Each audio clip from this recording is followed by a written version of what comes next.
The biggest aim for me is to make wine for people that have a similar style of appreciation of wine that I do.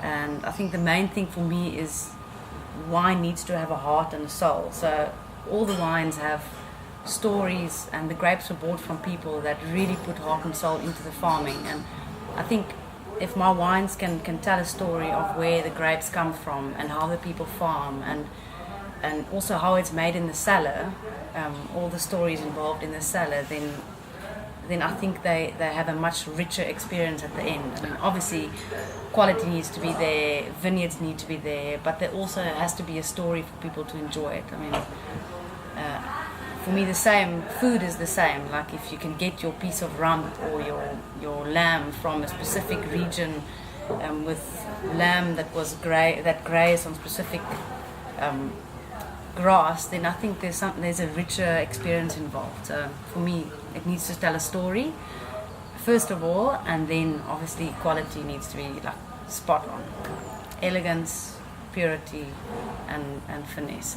And you've been working with a slightly unusual set of grape varieties, not the total standard mix, yeah? Yeah, I think I didn't choose it to be like that. I do a Tinta Barocca, and I started at Beaumont in 2007, not knowing anything. I mean, Tinta Barocca, I didn't even know it had to be a rich table wine, or I didn't even really know that it had to go for port. So I just totally fell in love with the way that the grapes worked in the cellar. So the tannin structure, the lighter, more elegant side of it really intrigued me. So I started working that way and just saw if I could do it in a more elegant style. And so it's as if I didn't know and focus. I didn't choose varietals. It sort of chose me in a way. I mean, Grenache as well. I tasted one or two good Grenaches that I just couldn't let go, and I had to carry on and explore a bit. So it wasn't really chosen to be funny varietals or unknown varietals.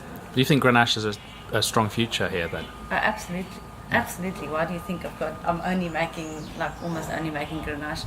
I think with our conditions now, dry conditions, we honestly don't have any water. I mean, if you look at the vineyards around us, it's now vintage 2018. There's almost no rain, almost no water in the soils.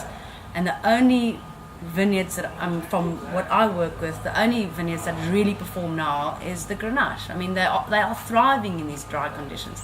Small berries, small bunches, they look happy. Green leaves, no yellow leaves. So I think there's a great future, and it needs to be planted in South African soils. I think it's something that we need to work with much more in the future. And you seem to be making very fresh wines, picked quite early. Is that something is that intentional?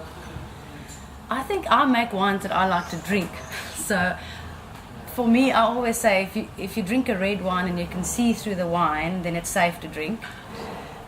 If you can drink a whole bottle, then I think you're on the right track. If I can only drink half a glass, then there's something wrong with my wine.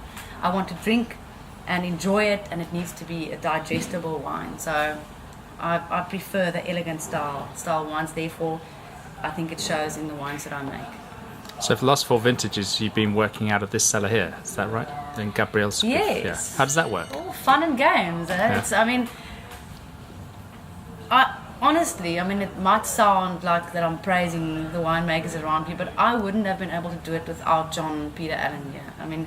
I was pregnant in 2017, so very frustrating not to get up ladders on top of tanks, not being able to do punch downs or throw kissies around. So then having Peter Allen and John here just made it possible. So I think where I lacked, John or Peter Allen filled in, and now with John's ripped muscle in his arm, hopefully I'll be able to fill in for him this vintage. So logistic wise, this just works so much better than being on your own and trying to do a million things at a time. We drive out to vineyards far away. Someone needs to press, someone needs to be in the vineyard, someone needs to transport the grapes. So 3 just works better than 1 trying to do it all on its own. Thank you. Cool.